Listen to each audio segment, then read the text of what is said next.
সুপ্রিয় দর্শক মণ্ডলী, আসসালামু আলাইকুম। আপনাদের সকলকে আন্তরিক শুভেচ্ছা এবং স্বাগত জানাচ্ছি বিসেফ ফাউন্ডেশনের নিয়মিত লাইভ টক শোতে। আমি আতাউর রহমান মিটন আছি আপনাদের সঙ্গে। আহ, আজকে আমরা কথা বলবো নিরাপদ ফল এবং সবজি উৎপাদন নিয়ে। আমার মনে হয় যে নিরাপদ ফল এবং সবজি কেন উৎপাদন করতে হবে, বা এই এই বিষয়ে আমাদের কেন আলোচনা করা দরকার, সে বিষয়ে আপনাদের মধ্যে একটা মিশ্র প্রতিক্রিয়া থাকতে পারে। কারণ আমরা সবাই এর প্রয়োজনীয়তা জানি। প্রয়োজনীয়তা যদি জানি তাহলে এটা নিয়ে কথা বলবার কি আছে? নিশ্চয়ই আছে। কারণ এখানে অনেক সম্ভাবনা আছে, অনেক সম্ভাবনা থাকা সত্ত্বেও আমাদের কিছু কিছু বটলনেকস আছে, কিছু কিছু প্রতিবন্ধকতা রয়েছে। যেই প্রতিবন্ধকতাগুলো দূর করতে না পারলে আমরা সকলের জন্য নিরাপদ ফল এবং সবজি উৎপাদনের যে সরবরাহ, সেই সরবরাহটা নিশ্চিত করতে পারছি না। এই করোনাকালে আমরা বিশেষ করে যে কথাটা বারবার করে শুনেছি, সেটা হচ্ছে আমাদের রোগ প্রতিরোধ ক্ষমতা বাড়াতে হবে, রোগ প্রতিরোধ ক্ষমতা বাড়াতে হবে। আর রোগ প্রতিরোধ ক্ষমতা বৃদ্ধিতে আমাদের সবজি এবং ফলের যে গুরুত্ব, সেটা অপরিসীম। এটা নতুন করে বলবার কিছু নেই, আমরা সবাই সেটা জানি, এবং সেজন্যই আমাদেরকে সবজি এবং ফল উৎপাদনের জায়গাটা বাড়া। যদিও আমরা খুব গর্বের সাথে দাবি করে থাকি যে বাংলাদেশ সবজি উৎপাদনে বিশ্বের মধ্যে তৃতীয় অবস্থানে রয়েছে, এবং আমরা ভালো করছি, আমাদের উৎপাদন বেড়েছে। সেই কথাটা নিঃসন্দেহে সত্য। কিন্তু পটেনশিয়ালস এর জায়গা থেকে যদি আমরা চিন্তা করি, তাহলে এই উৎপাদন আরো বহুগুণে বাড়ানো সম্ভব।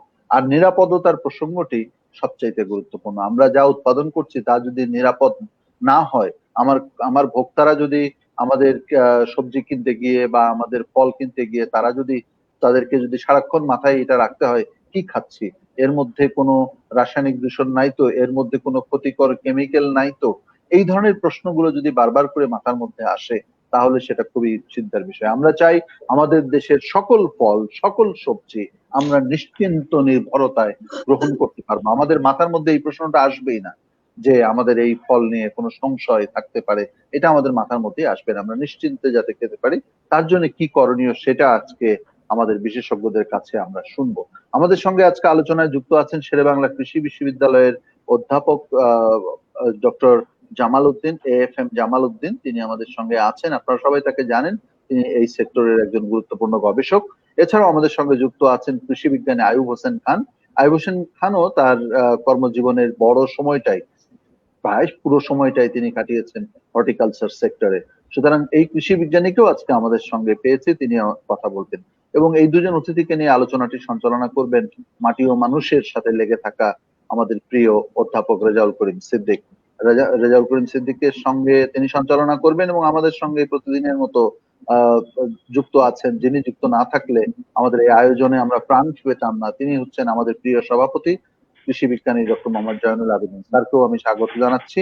আপনারা দর্শক মন্ডলী আমাদের সঙ্গে আছেন, থাকবেন, আপনারা প্রশ্ন করবেন, মতামত দিবেন, এবং আমরা এই আলোচনাটাকে এগিয়ে নিয়ে যাবো। যে যে কথাটি এসছে, অনেকেই আমরা বিভিন্ন সময় এটা শুনেছি। আজকেও জনাব জামাল উদ্দিন সাহেব বলছিলেন যে এই যে আলোচনাগুলো হয়, এই আলোচনাগুলোর একটা সারমর্ম তৈরি করা দরকার, এবং এই সারমর্মগুলো তৈরি করে আমরা এগুলোকে কাজে লাগাতে পারি। ইনফ্যাক্ট বিসেফ ফাউন্ডেশনের সেটাই বড় উদ্দেশ্য।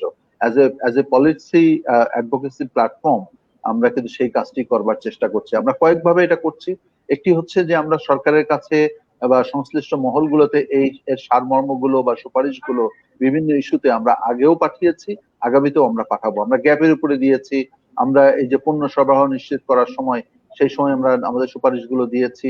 নিরাপদ খাদ্যের ব্যাপারে আমাদের সুস্পষ্ট সুপারিশ রয়েছে। আমরা ধারাবাহিকভাবে কাজ করছি। তারও বাইরে আমাদের সিদ্ধান্ত হয়েছে যে আমরা এই আলোচনাগুলোর একটা সামারি নিয়ে, সুপারিশগুলো নিয়ে আমরা একটি একটি সংকলন প্রকাশ করব। আমাদের সভাপতির ইচ্ছা যে আগামী বই মেলাটা যেন আমরা ধরতে পারি, এই বই মেলাতে একটা সুপারিশ মালার মতো করে একটা বই যাতে আমরা আগ্রহী পাঠকদের হাতে আমরা তুলে দিতে পারি, যেখানে তারা এই সমস্ত সুপারিশগুলো পাবেন। কেননা এই মানুষগুলোর অনেকেই আছেন যাদেরকে হয়তো আমরা বয়সের ভারে হোক আর যে কোনো, আল্লাহ মাফ করুক, হয়তো আমরা তাদেরকে হারিয়েও ফেলতে পারি। সেই জন্য তাদের কথাগুলোকে আমরা আমরা যা তার সুপারিশ তাদের কাছ থেকে পেয়েছি, তাদের যে জ্ঞান ভান্ডার, সেই জ্ঞান ভান্ডার থেকে আমরা যতটুকুই সঞ্চিত করতে পেরেছি, সেটুকুকে সংকলিত করে জাতির সামনে এটা তুলে ধরা খুব প্রয়োজন। ফলে সেই আকাঙ্ক্ষাটি আমাদের রয়েছে। আমি আজকেও সেটি পুনর্ব্যক্ত করলাম। আপনারা থাকুন আমাদের সঙ্গে, আপনাদের মন্তব্যগুলো খুব গুরুত্বপূর্ণ।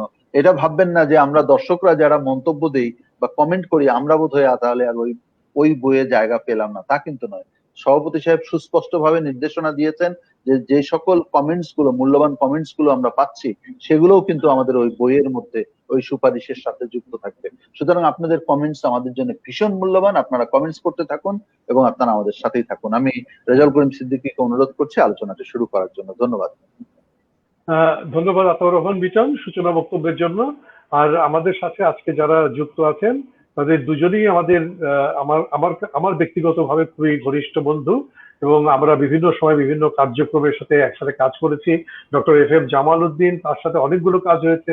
আর আয়ুব হোসেন খান, তিনি যখন মাঠে ছিলেন, ঈশ্বরদীতে ছিলেন বা নাটোরে ছিলেন, তখনও তার সাথে কাজ হয়েছে। আমরা জানি যে বাংলাদেশে এই ফল বাগান, সবজি এগুলো গড়ে তোলার জন্য যারা আন্দোলনের ভূমিকায় রয়েছেন এবং প্রযুক্তি হস্তান্তরের ভূমিকায় রয়েছেন, তাদের মধ্যে এরা খুবই গুরুত্বপূর্ণ। বিশেষ করে জামাল সাহেব তো তার যে ফেসবুক গ্রুপ, তার মাধ্যমে যে ছাদ বাগান গড়ে তোলার যে আন্দোলন করছেন, সে আন্দোলনে আমি গতকাল ছাদ বাগানের প্রোগ্রাম করতে গিয়েছিলাম মোহাম্মদপুরে, সেখানেও আমি তার সেই গ্রুপের সদস্যকে পেয়েছি এবং তারা নিজেরাই বলছেন যে তারা কতটা উপকৃত এই সমস্ত কাজের মাধ্যমে, এবং খুবই চমৎকার বাগান করেছেন তারা কৃষি সম্প্রসারণের সহযোগিতা এবং একই সাথে প্রফেসর জামাল সাহেবের সহযোগিতায় তারা কাজ করছেন।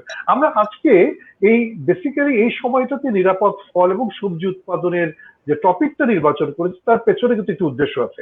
উদ্দেশ্য হচ্ছে এরকম যে নিরাপদ সবজি বা ফল উৎপাদনের এই জায়গাটাতে আমাদের কোনো সন্দেহ নেই, আমাদের করতে হবে। কিন্তু আমাদের যদি আমরা এভাবে বলি যে আম কাঁঠালের মৌসুমটা তো শেষ হয়ে গেল, কিন্তু আম কাঁঠালের মৌসুম যখন শেষ হয়ে যায় তখনই কি কাজটা শেষ হয়ে যায়? আগামী বছরের জন্য তো ফলনটা নিশ্চিত করতে হবে। তার জন্য নিশ্চয়ই আমাদের এখন কিছু করণীয় আছে। করণীয় সময়টা কিন্তু এক্স্যাক্টলি এই সময়টাতে আমরা যদি এই মুহূর্তে আমার আম গাছের বা ফল গাছের পরিচর্যাটি ঠিক মতো করতে পারি, তাহলে আগামী মৌসুমে পোকা দমনের জন্য আমাকে কিন্তু কীটনাশক স্প্রে করতে হবে না, বা ওই জায়গাটাতে কিন্তু আমার অনেক বেশি নিরাপদ আম উৎপাদন বা ফল উৎপাদনের জায়গাটি কিন্তু আমরা অর্জন করতে পারবো। অর্থাৎ ওই পয়েন্ট অফ ভিউ থেকে আমি ফল উৎপাদনের এই জায়গাটিকে আজকে নির্বাচন করেছি। আরেকটি বিষয় হচ্ছে যে সবজি উৎপাদনের কথা যদি বলি, আমরা জানি যে বর্ষা চলে যাচ্ছে এবং শীত আসছে। এখন আমরা বীজ তলা করবো, আমরা এখন মাঠকে প্রস্তুত করবো শীতকালীন শাকসবজির জন্য, এবং সেক্ষেত্রেও কিন্তু এখন আমরা কি মাটিকে কিভাবে প্রস্তুত করব, ছত্রাকনাশক কিভাবে ব্যবহার করব, নাকি ট্রাইকোডার্মা ব্যবহার করব, নাকি ইফেক্টিভ মাইক্রো অর্গানিজম ব্যবহার করব, কি করব, এই কি করলে আমার ওই শাকসবজিগুলো নিরাপদ হবে, আমার কাছে সুস্বাদু হবে, এবং আমরা যে পুষ্টি উৎপাদনের কথা বলি সেই পুষ্টি উৎপাদনকে নিশ্চিত করতে পারবো। এই পয়েন্ট অফ ভিউ থেকে আসলে এই জিনিসটিকে নির্বাচন করা। আপনারা যারা আজকে দর্শক আছেন, আমাদের যারা কৃষি বিজ্ঞানী যারা আছেন, তারা প্রতিদিনই আমাদের সাথে থাকেন এবং তারা জানেন যে কিভাবে কাজটি করা যায়। তবে এটাও ঠিক যে জ্ঞান তো সবসময় পরিবর্তনশীল এবং নতুন নতুন জ্ঞান সবসময় আসে। আমরা সেই জন্যই এই বিষয়গুলোকে নিয়ে বারবার আলোচনা করতে চাই, নতুন নতুন জ্ঞান এবং ধারণাগুলোকে এই জায়গায় আমরা প্রকাশ করতে চাই, এবং আপনাদের জ্ঞান এবং আপনাদের কাছে যে ধারণাগুলো আছে সেই ধারণাগুলোকে মিলিয়ে আমরা দর্শকদের জন্য আসলেই একটি প্যাকেজ তৈরি করতে চাই, যে প্যাকেজ অনুসরণ করে কৃষক ভাইরা বা বাগানীরা বা যারা নাকি সম্প্রসারণ কর্মী আছেন, তারা প্রত্যেকেই এই ধরনের নিরাপদ ফল এবং সবজি উৎপাদনের ক্ষেত্রে অগ্রসর হবেন। আমি প্রথমে ডক্টর FM জামাল উদ্দিন আপনার কাছেই যেতে চাই, কারণ আমি যে কথাটি বললাম এই সবগুলো কথার একটা বড় অংশ কথা আপনার কাছ থেকে নাও। কারণ আমি নিজে বিজ্ঞানী, কৃষি বিজ্ঞানী নই, বা কৃষি সাথে আমার সংস্রব হচ্ছে ঘটকালির সংস্রব। আমি নিজে ব্যক্তিগতভাবে পড়াশোনাও এক্ষেত্রে করিনি। এই ঘটকালি করতে করতে পাত্র পাত্রী সম্পর্কে যেটুক জানা সেটুক ক্ষেত্রে আপনি একজন মানে স্টেক হোল্ডার আর কি। সো আপনি যদি একটু শুরু করেন যে আমরা এই যে নিরাপদ ফল উৎপাদন এবং সবজি উৎপাদনে এই সময়ের গুরুত্বটা, মানে এই সিজনের এই সময়টাতে সেপ্টেম্বর মাসের এই সময়ে যে আমরা এইটা নিয়ে আলোচনা করছি, এই বিষয়ে আপনার মন্তব্য বা মতামত দেন। আমরা প্রযুক্তিগুলো নিয়ে পরবর্তীতে আপনার কাছ থেকে শুনবো। Professor FM Jamal Uddin. জি, আপনার কথাটা মুগ্ধ হয়ে শুনছিলাম। আসলে ঠিক আজকে না, সেই মাটি মানুষ থেকে, সেই থেকে যখন আমি ছোট ছিলাম তখন থেকে আপনার অনুষ্ঠান দেখছি, এবং আমার কাছে এখনো মনে হয় সেই শিক্ষাগুলো আপনার থেকেই পেয়েছিলাম।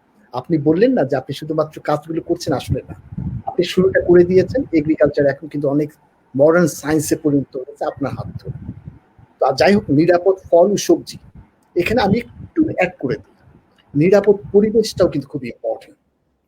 কারণ হচ্ছে আপনার গাছে হেভি মেটালস ঢুকে গেল কিনা সেটার জন্য দায়ী কতগুলো ফ্যাক্টর হতে পারে। এক নাম্বার ফ্যাক্টর হতে পারে যে আমার পানিতে হেভি মেটালস থাকতে পারে, প্রচুর পরিমাণে ইনসেক্টিসাইড দিচ্ছি সেটার জন্য হতে পারে, প্রচুর পরিমাণে ফার্টিলাইজার দিচ্ছি সেটার জন্য হতে পারে, আবার বাতাস থেকে যার ঢুকে যেতে পারে হেভি মেটালস গুলো, যেমন আর্সেনিক কিন্তু বাতাসে আছে বা হেভি মেটাল স্লেট গুলো আছে। সো সবকিছু মিলিয়ে কিন্তু ফল ও সবজিকে নিরাপদ করতে হলে আপনাকে অবশ্যই টোটাল প্যাকেজটা কিন্তু ভাবতে হবে, যে সবকিছু অবশ্যই অবশ্যই সেফ হতে হবে। এখন আমি যদি মনে করি যে আপনি শুরুতেই বলেছিলেন আমের কথা, আমি সবজি দিয়ে শুরু করি। সবজি মাঠ প্রিপারেশন করবে, আমাদের সিড লাগানোর পরেই দেখা যায় প্রচুর পরিমাণে ভাইরাসে ধরে যায়, ইনসেক্টে ধরে যায়, তারপর হচ্ছে ফাঙ্গাসে ধরে। এগুলো পেছনের কারণটা কি? আমরা ভালোভাবে মাটি তৈরি করিনি, মাটির ভিতর ডিমগুলো ছিল। দেশের বাইরে কি করে, তারা কি করে যে প্রথমেই মাটিগুলোকে ফিউমিগেশন করে নেয়, কিন্তু আমাদের দেশে সেই টেকনিকটা নাই। কারণ তারা হচ্ছে গ্রিন হাউস, ল্যাথ হাউস, পলি টানেলের ভিতরে প্রোডাকশন করে, কিন্তু আমরা কিন্তু ওপেন ফিল্ডে প্রোডাকশন করছি, যার জন্য আমরা কিন্তু আমাদের যে মাটিটাকে ফিউমিগেশন করতে পারি না, যার জন্য কিন্তু ওখানে প্রচুর পরিমাণে ডিম থেকে যায়, সেই ডিমগুলো জার্মিনেট করে কিন্তু পোকার আক্রমণটা বেড়ে যায়। আমরা সয়েলটা যদি ফিউমিগেশন করতে পারতাম, না করে যদি এখন আমরা সোলারাইজেশন করি, আমরা ওপেন করে দিই, তখনই কিন্তু অনেক ডিমগুলোকে আমরা নষ্ট করে ফেলতে পারি, অথবা অন্য ট্রিটমেন্ট করে। ইম্পর্টেন্ট ফ্যাক্টর হচ্ছে আমার স্বাস্থ্যের জন্য এই ফসলগুলো আমি যেন নিরাপদে গ্রহণ করতে পারি, তাহলে তো নিরাপদ হবে। খেয়াল করে দেখেন, একটা বেগুন উৎপাদনের জন্য, আপনার থেকে শিখেছি, বেগুন উৎপাদনের জন্য একজন কৃষক কতবার 70 থেকে 80, 90, 100 বার কিন্তু ইনসেক্টিসাইড দিচ্ছে। তাহলে খেয়াল করে দেখেন, একটা ফসল উৎপাদনের জন্য যদি এতবার ইনসেক্টিসাইড দেয়া লাগে, ফাঞ্জিসাইড দেয়া লাগে, অথবা আদার্স ফার্টিলাইজার, কেমিক্যাল ফার্টিলাইজার দিচ্ছে, এই ফসলটা আপনার শরীরের জন্য কত ক্ষতি করতে পারে। এতগুলো ইনসেক্টিসাইড, ফাঞ্জিসাইড দিচ্ছেন। এখন কথা হচ্ছে সেগুলোকে একদম বাদ দিয়ে দিব? যদি বাদ দিয়ে দিই, তাহলে আমাদের যেই প্রোডাকশন হওয়ার কথা, সেই প্রোডাকশন লেভেলে কিন্তু আমরা যেতে পারবো না। দেশে বাইরে সবাই কিন্তু এর জন্য কিন্তু সারা পৃথিবী কিন্তু এখন গুড এগ্রিকালচার প্র্যাকটিসে আসছে, যে আমরা কত মিনিমাম ইউজ করে আমরা অর্গানিকে করব নাকি সেফে করব, সেগুলো সবকিছু নির্ধারণ করি আমার প্রোডাকশন লেভেলটাকে চিন্তা করে। BARI বলে দিল যে 70 টন পার হেক্টর প্রোডাকশন হয় এই টমেটোগুলো, কিন্তু খেয়াল করে দেখেন কৃষক কিন্তু 70 টন পার হেক্টর পাচ্ছে না। না পাওয়ার পেছনে কারণ কি? তার গুড এগ্রিকালচার প্র্যাকটিসটা কিন্তু তার কাছে নেই, যে কখন ফার্টিলাইজার ম্যানেজমেন্টটা করতে হবে, কখন ইনসেক্টিসাইড দিতে হবে।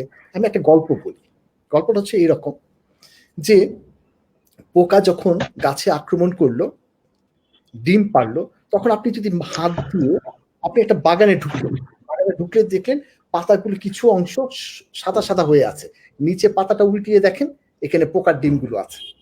আপনি আস্তে করে সরিয়ে দিয়ে পা দিয়ে পিষে ফেলে দেন। এটাই ছিল আমাদের গুড এগ্রিকালচার প্র্যাকটিস, যে ফসলগুলো যেভাবেই হোক প্রতিটা জায়গায়, প্রতিটা স্টেপে কিন্তু আপনার তত্ত্বাবধান লাগবে। আমরা শুধু বলবো মিরাকল, ওষুধটা শুধু কেমিক্যালসটা বাদ দিয়ে দেন তাইলে হয়ে যাবে না।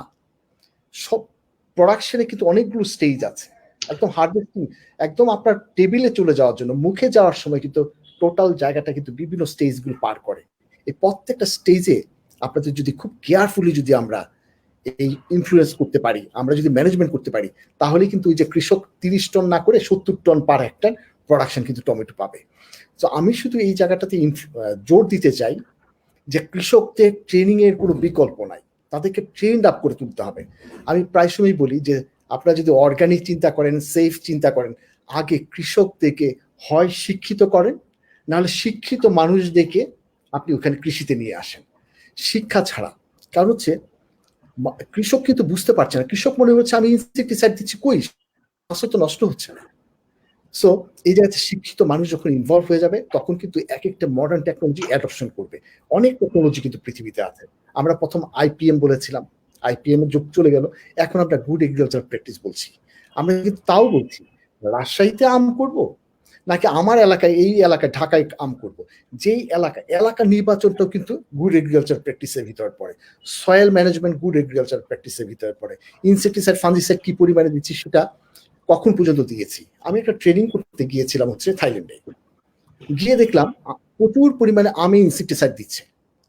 আমি তো বাংলাদেশ থেকে শিখে গিয়েছি সেফ হতে হবে, ইনসেক্টিসাইড দেওয়া যাবে না। আমি শিখতে গেলাম ওখানে, তখন ওরা বললো যে না, আমি যদি ইনসেক্টিসাইড না দেই তাহলে পোকা আক্রমণ হবে। আমি দিব যতক্ষণ যেই পর্যন্ত আমার পেটে যাবে, মানুষের পেটে যাবে, তার 21 দিন আগ পর্যন্ত আমি কিন্তু ইনসেক্টিসাইড স্প্রে করতে পারি। কারণ হচ্ছে 15 ডেজে বেশি আমি যে ওষুধগুলো স্প্রে করি তার বেশি কিন্তু ফসলে ফসলে থাকবে না। তো এই জায়গাটাও কিন্তু খুব ইম্পর্টেন্ট যে আমরা এগ্রিকালচারটাকে কোন লেভেলে দেখব। আমরা কিন্তু একটা মাঝে মাঝে একটা রটনা রটিয়ে দিই যে আমরা অর্গানিকে যাব। আমি কিন্তু অর্গানিকে বিরোধিতা করছি না, আমি শুধু বোঝানোর চেষ্টা করছি আগে আমরা সেফে যাই, আগে সেফটা প্রোডাকশন করি, আমাদের খাবারে আমরা সুন্দরভাবে প্রোডাকশন করি। খেয়াল করে দেখেন আমাদের ধান উৎপাদন, সবজি উৎপাদন বা অন্য ফসলগুলো উৎপাদনে আমরা টার্গেট একটা লেভেল আছে। আমরা কেন অনিয়নের জন্য করলাম না, পেঁয়াজের জন্য করলাম না? পেঁয়াজে এই এতটুকু জায়গা করলে কিন্তু আমরা সারা বছর পেঁয়াজটা খেতে পারতাম। এইভাবে কিন্তু সবকিছু বিবেচনা করে আমাদের প্ল্যান করতে হবে আমাদের এগ্রিকালচারটা কতটুকু সেফে নিয়ে যাব। সবকিছু খুবই ইম্পর্টেন্ট, কিন্তু ভাবতে হবে এগ্রিকালচার দেখবে। ধন্যবাদ জামালউদ্দিন সাহেব। আসলে শুরুটা আপনি খুব চমৎকার করে দিয়েছেন যে আমাদের যদি উৎপাদন করতে হয়, পরিমাণগত বৃদ্ধি যদি করতে হয় বা গুণগত বৃদ্ধি করতে হয়, তাহলে আসলে বিজ্ঞান ছাড়া কোনো বিকল্প নাই। আমাদের পরিমাণ বাড়াতে গেলেও বিজ্ঞান লাগবে, আর গুণগত মানের করতে গেলেও বিজ্ঞান লাগবে। এবং কৃষি হচ্ছে এমন একটা পরিবর্তনশীল জিনিস যে প্রতিদিন এখানে নতুন নতুন ধারণা আসে, নতুন নতুন জ্ঞান আসে। আবার পোকার উপদ্রবও কিন্তু নতুন নতুন হয়। যেমন আমরা যদি সাম্প্রতিক কালে দেখি যে ভুট্টার ক্ষেত্রে নতুন পোকা এসেছে, ফল আরবি ওয়ার্ম, যেটি 2 বছর আগে ছিলই না। অতএব এই সমস্ত জায়গাগুলোতে যখন পরিবর্তনশীল অবস্থা সৃষ্টি হয়, তখন সেগুলোকে ফাইট করার জন্য পরিবর্তনশীল ভাবে সেই জ্ঞান বা সেই দক্ষতা সেটা আমাদের দরকার। আমাদের প্রশিক্ষণের বিকল্প নাই। সে প্রশিক্ষণ শুধুমাত্র যে আমাদের কৃষকের জন্য দরকার তা কিন্তু না, সে প্রশিক্ষণ কিন্তু আমার সম্প্রসারণ কর্মীর জন্য দরকার, সেই প্রশিক্ষণ কিন্তু আমাদের উদ্যোক্তাদের জন্য দরকার। কারণ ওই পরিবর্তনশীল সিচুয়েশনে যারা জিনিসটাকে মোকাবেলা করতে পারে। আমি হোসেন খান আপনার কাছে যেতে চাই এই জন্য যে বাংলাদেশে যখন নাকি আম্রপালি মাঠ পর্যায়ে ধীরে ধীরে যাচ্ছিল এবং সেটি যখন নাকি ছড়িয়ে পড়ছে, আজকে যে বাংলাদেশে যে আমের উৎপাদনের কথা যদি আমরা বলি, তাহলে সেই ক্ষেত্রে কিন্তু মানে আপনারাই চারা উৎপাদন করেছেন, সেই চারা আপনারা বিতরণ করেছেন। আমি যদি আজকে থেকে আরো 15 বছর 20 বছর আগের কথা বলি, আপনার সাথে আমার যখন থেকে পরিচয়, তো আজকে তো সেই ফল উৎপাদন আমাদেরকে করতে হবে এবং ফল উৎপাদনের ধারাবাহিকতাটাও আমরা নিশ্চিত করতে চাই। এখন এই মুহূর্তে ফল চাষীদের জন্য মানে কোন কোন জায়গাগুলোতে সতর্ক থাকা দরকার? বিশেষ করে এখন তো বিশেষ করে আম তো হারভেস্ট হয়ে গেল এবং অনেকেই হয়তো আগামী বছরের জন্য আম করবেন, তার জন্য একটা প্রস্তুতি আছে। ফার্টিলাইজার ম্যানেজমেন্ট বলেন, প্রুনিং এর ব্যবস্থা বলেন, সেচের ব্যবস্থা বলেন, যেটা না করলে তো আগামী বছর আপনার ভালো ফল পাওয়া যাবে না। আপনি যদি এই বিষয়ে নিরাপদ ফল উৎপাদনের দৃষ্টিভঙ্গি থেকে আপনি যদি কিছু গাইডলাইন আমাদের খামারিদেরকে দেন। আইয়ুব হোসেন খান।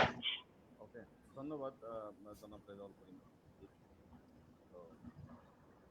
যে বিষয়টা আপনি উপস্থাপন করেছেন আসলে আপনার অডিওটা আসতে আসছে, আইয়ুব ভাই আপনার অডিওটা আসছে। তো শোনা যায়? এবার শোনা হ্যাঁ এবার শোনা যায়, একটু জোরে, হ্যাঁ একটু জোরে বলেন। এবার শোনা যায়? হ্যাঁ এবার শোনা যাচ্ছে। তো আমি যেটা বলতে চাচ্ছিলাম যে আসলে যে অবস্থাটা এখনকার যে প্রেক্ষাপট, শোনা যায়? জি শোনা যাচ্ছে, বলেন আপনি। হ্যালো, শোনা যাচ্ছে, বলেন আপনি। শোনা যাচ্ছে, বলেন। হ্যাঁ, বর্তমান প্রেক্ষাপটে যে বিষয়টা অবতারণা হয়েছে এটা অত্যন্ত গুরুত্বপূর্ণ একটা বিষয়। কারণ আমরা ফল উৎপাদনে কিন্তু অনেক অংশে এখনো পিছিয়ে আছি এবং নিরাপদ ফলের দিক দিয়ে তো বটেই। আর এই যে কথাটা সূচনা বক্তব্যে শুনছি বা এই পর্যন্ত আলোচনা যেটুকু হয়েছে, যে উৎপাদন পর্যায় থেকেই আসলে আমাদের নিরাপদ ফলটা উৎপাদন করতে হবে, শুরুটা আমার ওখান থেকে করতে হবে। আর এখন যেমন যেসব ফলগুলো হারভেস্ট টাইম পার হয়ে গেছে, যেমন আম, কাঁঠাল, লিচু, এইসব আমাদের প্রধান ফলগুলো কিন্তু এখন আমাদের নাই। এখন কাজটা হলো এখন কালচারাল প্র্যাকটিসটা শুরু করতে হবে। এই শুরুটা প্রথম কথা আপনি বলেই দিচ্ছেন যে মরা ডালপালা যেগুলো থাকবে, যেটা আমার অনাকাঙ্ক্ষিত ডালপালা যেগুলো থাকবে, এগুলোকে প্রুনিং করে পরিষ্কার করতে হবে। কারণ ভালো বাতাস চলাচল যদি করতে পারে গাছের ভিতর থেকে, তাহলে পোকামাকড়ের আক্রমণটা অটোমেটিক কমে যাবে। আর এই সময়টাই আফটার হারভেস্টিং অফ ফল, যে কোনো ফলের হারভেস্টিং করার পরেই কিন্তু সেখানে তার খাদ্যের প্রয়োজন হয় বেশি, তার নিজেকে পরবর্তী সময় ফল দেওয়ার উপযোগী করার জন্য, তার নিজের খাদ্য সঞ্চয় করার জন্য। কারণ আপনি ভালো জানেন, সে যদি নিজে যদি খাদ্য সঞ্চয় না করতে পারে, সে ফল দিবে না। কারণ সে নিজে যতটুকু তৈরি করবে, তার যতটুকু কনজাম্পশন দরকার আছে সেটুকু রেখে সে অতিরিক্তটা ফল হিসেবে আমাদের দেয়। তো এই জন্য তাকে আমরা সমস্ত গাছ যেগুলো মরা ডালপালা থাকবে বা হারভেস্ট করতে গেলে অনেক সময় অনেক পাতা ছিঁড়ে যায়, এইগুলো আমরা পরিষ্কার করব, পরিষ্কার করে দিয়ে সেখানে একটা কাজ আমাদের খুব জরুরি দরকার, সেটা হচ্ছে পরিষ্কার পরিচ্ছন্ন করে আমাদের খাদ্য, প্রয়োজনীয় খাদ্য দিতে হবে, গোবর সার সহ, পচা গোবর মানে জৈব সার সহ প্রয়োজনীয় রাসায়নিক যেসব সার আছে, যেগুলো প্রয়োজন আছে মানে ফল অনুযায়ী যেখানকার যেটা প্রয়োজন সেই অনুযায়ী দিতে হবে। শুধু এইটা দেয়া শেষ নয়, এটা দেয়া এবং যদি শুকনার সময় হয়, যদি বৃষ্টি কম হয়, সেক্ষেত্রে পর্যাপ্ত তার পানির ব্যবস্থাও করতে হবে।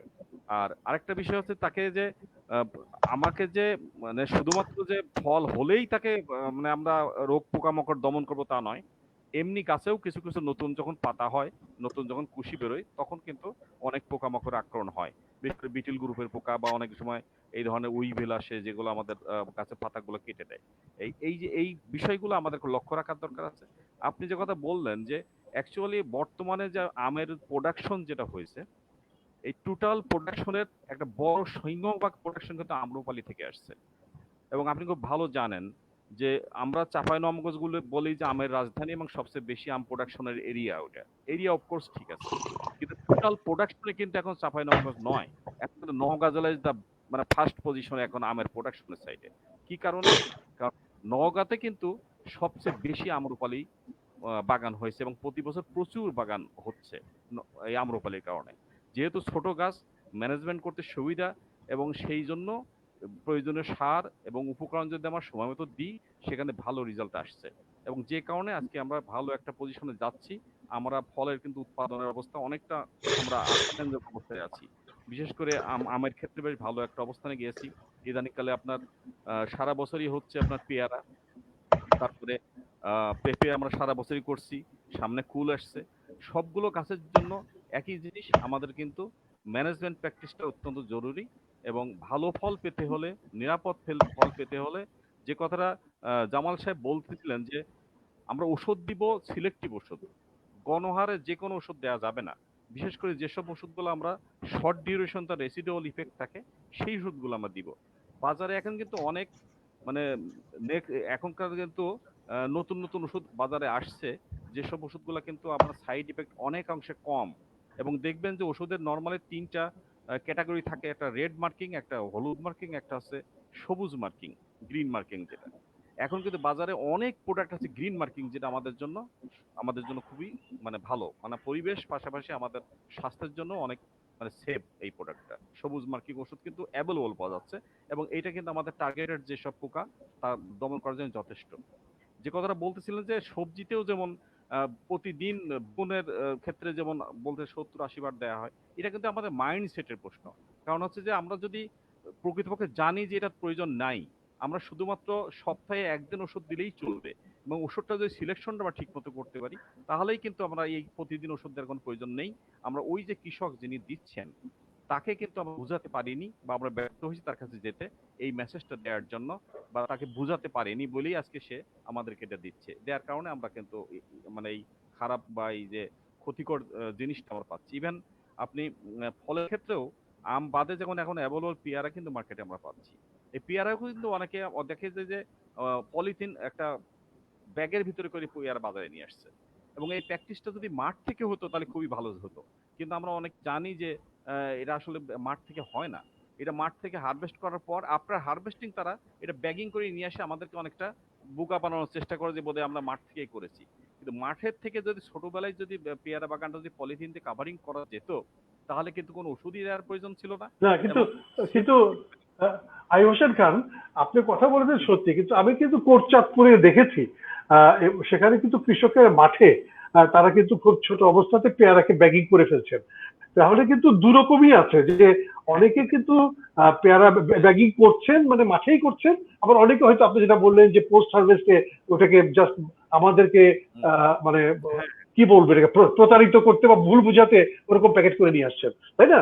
তো আসলে প্যাকিং আগে প্যাকিং করার সুবিধাটা কি? আগে প্যাকিং করলে কি সুবিধাটা হয় আপনি যদি একটু বলেন, যে কারণ যখন নাকি হ্যাঁ আমের ক্ষেত্রে ব্যাগিং হচ্ছে বা ইয়ের ক্ষেত্রে পেয়ারার ক্ষেত্রে ব্যাগিং হচ্ছে। জি হ্যাঁ, আমি যদি ছোট অবস্থায় তাকে ব্যাগিং এ নিয়ে আসি, ছোট অবস্থায় লুজ ব্যাগিং যদি করে নিচের দিকে ছিদ্র করে, তখন সে প্রয়োজন রেসপিরেশনের সমস্যা হবে না। কিন্তু সেখানে যে এই যে ডাইরেক্ট যেসব পোকাগুলো আমাদেরকে অ্যাটাক করে, বিশেষ করে ফ্রুট ফ্লাইটা আমাদের জন্য খুবই ক্ষতিকর, মানে পোকার মানে ফলের ক্ষেত্রে ফ্রুট ফ্লাই বা কিছু কিছু ইনসেক্ট বিটিল আছে যেগুলো মানে ওই গায়ে আপনার এক ধরনের ছিদ্র করে, ওখানে আবার ফাঙ্গাস গ্রো করে, যেখানে উপরে একটা খারাপ একটা চিহ্ন পড়ে মানে দাগ পড়ে যায়। ওই দাগ ফলাল আমরা খেতে চাই না, ওটা আমরা পছন্দ করি না। আর যদি আপনি ব্যাগিং করা থাকে, ওই ফলটা যখন হারভেস্ট করবে, যখন ব্যাগটা খুলবেন, খোলার পরে আপনার খুব লোভ হবে, আমারও নিজের ইচ্ছে হবে যে আমি ওটা খাই। কারণ আমরা দেখছি যে যেগুলো ব্যাগিং করা ফল, আপনি জমিতে গিয়ে খোলার পরে বুঝবেন যে আসলে এটা অনেক আগেকার ব্যাগিং। কারণ নতুন ব্যাগিংটা বাজারে, যেমন কারণ বাজারে আমার পাশে আমি কারণ বাজার করি, অনেক সময় দেখা যায় যে তাদের ওই, আমি ওটা ব্যাগটা খুলি, খোলার পরে দেখি যে মনে হয় যে যা ছিল তাই আছে। তারা হয়তো অনেক সময় করে। তো যে কথাটা আপনি বললেন যে এই ধরনের ঘটনাও কোটচাঁদপুর যেমন হয়েছে, নাটোরেও হয়েছে, চুয়াডাঙ্গাতে হয়েছে, ইভেন নরসিংদী বা কুমিল্লাতেও এই ধরনের ঘটনা আছে। এবং তারা জমি থেকে করছেন, অনেক কৃষক করছেন, অনেক কৃষক করছেন, এবং এর ভালো উদ্যোগ হয়েছে এবং ভালো রেজাল্টও পাওয়া যাচ্ছে। কিন্তু কমন ব্যবহারটা হওয়ার দরকার, যেটা আমরা করতে পারছি না। এরা যদি হতো তাহলে আমাদের রেজাল্টটা কিন্তু অনেক বেশি ভালো পেতাম। এই সেফ ফুডের যে কথাটা আসছে, সেফ ফ্রুটসটা কিন্তু আমরা দেওয়ার জন্য অনেক উপযোগী হতো আমাদের জন্য। এটা ভালো একটা ঠিক আছে, আইয়ুব হোসেন স্যার, আপনার কাছে আমরা আবার আসবো। আমরা একটু প্রফেসর জামাল সাহেবের কাছে যেতে চাই, যেটা চ্যালেঞ্জ মনে হচ্ছে আমাদের কাছে। আপনি যেটা বললেন যে জ্ঞানের ঘাটতি, এবং জ্ঞানের ঘাটতি আছে বলেই কিন্তু আসলে আমাদের কাছে প্রপার টেকনোলজি থাকা সত্ত্বেও আমরা কিন্তু সেটাকে মাঠ পর্যায়ে কাজে লাগাতে পারছি না। আর একটা চ্যালেঞ্জ আছে যে মাটিগুলো তো বছর বছর নানা রকমের উপকরণ দিয়ে সমৃদ্ধ করার পরিবর্তে আমরা নষ্ট করে ফেলেছি। এবং সে সমস্ত জায়গাগুলো কিন্তু শোধন করার জন্য, আপনি মাটি শোধন করার জন্য সোলারাইজেশনের কথা বলেছেন, আবার মাটিতে নানা রকমের ক্ষতিকর ফাঙ্গাস বা এগুলোকে নষ্ট করার জন্য আমরা ট্রাইকোডার্মা বা এগুলোর ব্যবহারের কথা বলছি। কিন্তু আসলে মানুষজন কিন্তু এই সোলারাইজেশন বলুন আর ট্রাইকোডার্মা ব্যবহার বলুন, মানে এই জায়গাগুলোতে কিন্তু আসলে খুব বেশি আমরা দেখি না। তারা পোকা হওয়ার পরে যে স্টেপটা নেয়, আক্রান্ত হওয়ার পরে যে স্টেপটা নেয়, প্রিভেন্টিভ মেজারটা কিন্তু সেরকম ভাবে নেয় না। সেই জায়গাগুলোতে আপনার পরামর্শটা কি, যে কোন কোন জায়গাতে একটু প্রাইমারি লেভেলেই প্রোটেকশনটা নেওয়া হলে আসলে ভবিষ্যতে আর ওই কীটনাশক বা মানে ছত্রাকনাশক এগুলো প্রয়োগের প্রয়োজন পড়বে না? জামালউদ্দিন সাহেব, আপনার কথাটা খুবই ইম্পর্টেন্ট, যে আমরা আগে থেকেই সাবধান হয়ে যাব। যেমন আপনি চারা করছেন সিড বেডে, কোয়ালিটি চারা যদি হয় ফলন ভালো হবে। তো সিড বেডেই আপনাকে কিন্তু যত্ন অনেক কিছু নিতে হবে, যেন এখানেই আপনাকে নেমাটোডে না ইনফেকশন করে, এখানেই যেন আমাদের ফিউজারিয়াম না অ্যাটাক করে, এরকম। তো এই সয়েল ট্রিটমেন্ট করার যে টেকনিকগুলো আছে, আপনি বলেছেন ট্রাইকোডার্মা, এছাড়া আরো অনেক কিছু টেকনিক বের হয়ে গিয়েছে, যেগুলো কৃষকদেরকে কিন্তু সরকার এবং আমরা যারা কাজ করি তারা কিন্তু ট্রেনিং এর মাধ্যমে করানোর চেষ্টা করছি। যেমন আপনি দেখেছেন যে কিছু গাছ সিড বেডে হঠাৎ করে নেতিয়ে পড়ছে, অথবা স্ট্রবেরি গাছ খুব ভালো ছিল, সকালবেলা গিয়ে দেখা যাচ্ছে স্ট্রবেরি গাছ, লাউ গাছ, শশা গাছ হঠাৎ করে ঢলে পড়ে। আমরা মনে করি হয় পানি দেইনি, না হলে হয়তো বা ব্যাকটেরিয়াল উইল্ড হয়েছে, আসলে কিন্তু না, এটা ফিউজারিয়াম। আমাদের মাটিগুলোতে ফিউজারিয়ামে ভরা, যেমন স্ট্রবেরিতে ফিউজারিয়াম এবং বট্রাইটিস ডিজিজ হয়। তো এই ডিজিজগুলো আমরা কিন্তু সয়েল ট্রিটমেন্ট করি। আমরা যেমন ট্রাইকোডার্মা বললেন, আমরা যদি নিম খৈল দেই, অথবা আমরা যদি একটু চুন দেই, তারপরে যদি আমরা ক্লিবায়ো স্প্রে করে দিই, এরকম অনেক টেকনোলজি আছে যেগুলো সয়েলটাকে আপনি কিন্তু পিউরিফাই করে ফেলতে পারেন, তাহলে সিডলিংটা ভালো হলো। আপনি যখন ট্রান্সফার করবেন তখন ওই জমিটাতে আপনি নেমাটোড আছে কিনা, অথবা আপনি পিএইচ মাত্রাটা ঠিক আছে কিনা, এই ইনফরমেশন গুলো তাদের কাছে পৌঁছে দিতে হবে। খেয়াল করে দেখেন, আমরা প্রায় সময় বলি পাতা হলুদ হয়ে যাচ্ছে, মানে হচ্ছে ভাইরাস হয়েছে, আসলে কিন্তু কথাটা ঠিক না। ডেফিসিয়েন্সি সিমটমও হতে পারে, নেমাটোডের কারণেও হতে পারে, তাই না? হলুদ ছোপ ছোপ দাগ পড়েছে শুধুমাত্র ভাইরাসের জন্য তা কিন্তু না, আরো অনেকগুলো ফ্যাক্টর আছে। সো ওইগুলো কৃষক না বুঝেই সমানে ইনসেক্টিসাইড দিতে থাকে, এর জন্য ট্রেনিং এর কোনো বিকল্প নাই। আমি এর জন্য বলছি নেমাটোড, মাটির পিএইচ, হ্যাঁ মাটির পিএইচ আপনার কিন্তু সবসময় মেজার করতে হবে না, কৃষককে শুধু বলে দেন যে তোমার মাটির পিএইচ কখনই মেজার করার দরকার নেই। আমরা যেহেতু কেমিক্যাল ফার্টিলাইজার ব্যবহার করছি, কাউডাং ব্যবহার করছি, ট্রাইকোডার্মা ব্যবহার করছি, যা কিছু ব্যবহার করছি, অর্গানিক ম্যাটার দিচ্ছি, আমার পিএইচ কিন্তু কমতে থাকে। পিএইচ কমে যাওয়া মানেই হচ্ছে, খেয়াল রাখতে হবে, পিএইচ কমে যাওয়া মানেই হচ্ছে আপনি 4-এর নিচে যদি চলে আসে বা 4.5-এর কাছাকাছি থাকে, তাহলে কিন্তু মাইক্রো নিউট্রিয়েন্ট গুলো গাছ আর তুলতে পারছে না, তখন ডেফিসিয়েন্সি সিমটম দেখাবে। আমরা কিন্তু ডেফিসিয়েন্সি সিমটম যে দেখাতে পারে মাইক্রো নিউট্রিয়েন্ট গুলো, সেগুলো না ব্যবহার করে প্রচুর পরিমাণে ফাঙ্গিসাইড এবং ইনসেক্টিসাইড ব্যবহার করা শুরু করে দেয়। এটা কিন্তু আমাদের দুর্বল জায়গা। সো আমাদের খেয়াল রাখতে হবে যে অ্যাপ্রোপ্রিয়েট আমার ইনফরমেশনটা খুব দরকার। এর জন্য ডিপার্টমেন্ট অফ এগ্রিকালচার এক্সটেনশন তাদের এই ভূমিকাটা খুবই স্ট্রং একটা ইয়া রাখতে পারবে, যে মাঠ পর্যায়ে ওই সমস্যাগুলো শনাক্ত করে যে না ইনসেকটিসাইড দেওয়ার দরকার নেই, আপনার শুধু মাইক্রোনিউট্রিয়েন্টের অভাব হয়েছে, মাটিতে যদি একটু চুন দিতেন তাহলে জমি তৈরি করার সময় চুন দিয়ে দিয়েছেন তাহলে কিন্তু হয়ে গেল। আবার আপনার ফ্রুটিং ফ্লাওয়ার হচ্ছে না, প্রোডাকশন হচ্ছে না, তারা প্রচুর পরিমাণে দোকানে যায়, প্রচুর পরিমাণে হরমোন স্প্রে করতে থাকে। আমার বললাম দরকার নাই, আসলে মেল ফিমেলটা ওই যে 1G 2G 3G আছে এটা একটু শিখিয়ে দেন, কৃষক কিন্তু অনেক প্রোডাকশন হবে, অথবা হ্যান্ড পলিনেশন করিয়ে দিই তাহলে কিন্তু অনেক প্রোডাকশন হবে। তারপর আসি হচ্ছে ইনসেক্ট কন্ট্রোল করার জন্য। ইনসেক্ট কন্ট্রোল করার জন্য অনেক টেকনোলজি বের হয়েছে, লাইট ট্র্যাপের কথা হয়েছে, ফেরোমন ট্র্যাপের কথা হয়েছে, তারপর হচ্ছে স্টিকি ট্র্যাপের কথা ব্যবহার হয়েছে। এখন আমরা বলছি পুরো বাগানটাকে আমি যদি নেট দিয়ে ঢেকে দিই, আপনার কাছে হয়তো বা এমন হতে পারে কৃষক কি পুরো বাগান নেট দিয়ে ঢেকে দিতে পারবে?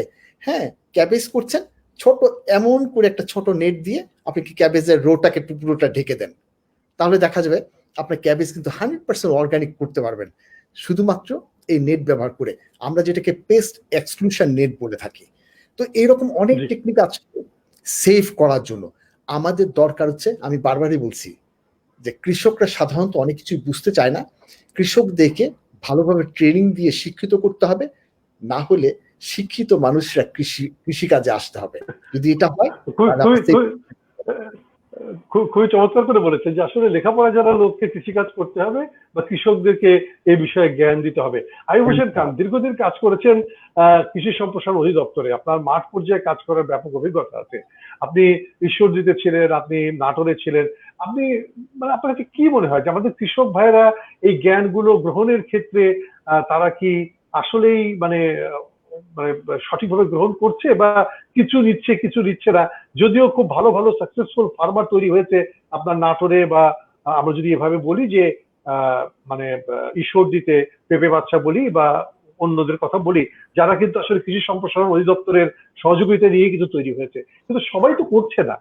আসলে চ্যালেঞ্জটা কোথায়, কেন তারা এই প্রযুক্তি গ্রহণের ক্ষেত্রে তাদের মানে মানে অনীহা কাজ করছে বা অতখানি তারা রেসপন্স করছে না? আপনার কাছে কি মনে হয় আইয়ুব হোসেন খান? ভালো একটা পয়েন্ট তুলছেন রেজাউল ভাই। আসলে আপনি যেটা বললেন যে আমাদের ডিএই পিপুলরা কিন্তু অ্যাকচুয়ালি মাঠ পর্যায়ে কাজ করার কারণে বিভিন্ন এলাকায় এই ধরনের পেঁপে বাদশার মতো লোক বা আপনার সোলেমানের মতো লোক বা ইসমাইলের মতো কিন্তু অনেক অনেক ভালো ভালো কৃষক চলে আসছে। তাদেরকে আমরা অনেক সময় হারিয়ে ফেলছি পরবর্তীতে। সারা দেশেই কিন্তু এই ধরনের ঘটনা শুধু ঈশ্বরদী বা পাবনা বা নাটোরে নয়, সারা দেশে এই ধরনের আসছে। পরবর্তী সময় আমরা ধরে রাখতে পারিনি বিভিন্ন কারণে। যেমন তাদেরকে ঠিকমতো যে পর্যায়ে তাদেরকে নিয়ে আসছি, প্রোডাকশনটা ডিএই মূলত প্রোডাকশন সাইডটা দেখে। তাদের প্রোডাকশনটাই মূলত ম্যান্ডেট, এবং আমরা প্রোডাকশনটা নিয়েই মূলত কাজটা করি। কিন্তু দেখা যাচ্ছে যে প্রোডাকশন তার ভালো হচ্ছে, বাট মার্কেটিং এ কিন্তু এখানে একটা বিরাট চ্যালেঞ্জ তার জন্য।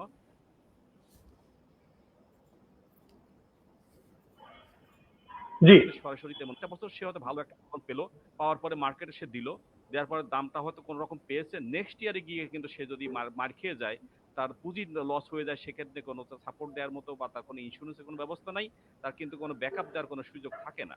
যে কারণে কিন্তু অনেক ভালো ভালো উদ্যোক্তা বা ভালো ভালো আমাদের শিক্ষিত যারা জনগোষ্ঠী যারা এই ধরনের প্রোগ্রামে আসছেন, তারা কিন্তু আর ওখানে কন্টিনিউ করতে চান না, অনেক ক্ষেত্রেই চান না। এটা একটা ব্যাপার আছে। আর আরেকটা ব্যাপার হচ্ছে যে ধরেন তারা সুইচ ওভার করতে চায় একটা থেকে আরেকটাতে, যখন দেখছে এখানে প্রফিটটার মার্জিনটা একটু কমে গেল, তখন নতুন একটা বিষয়ে তারা হয়তো চলে যাচ্ছে।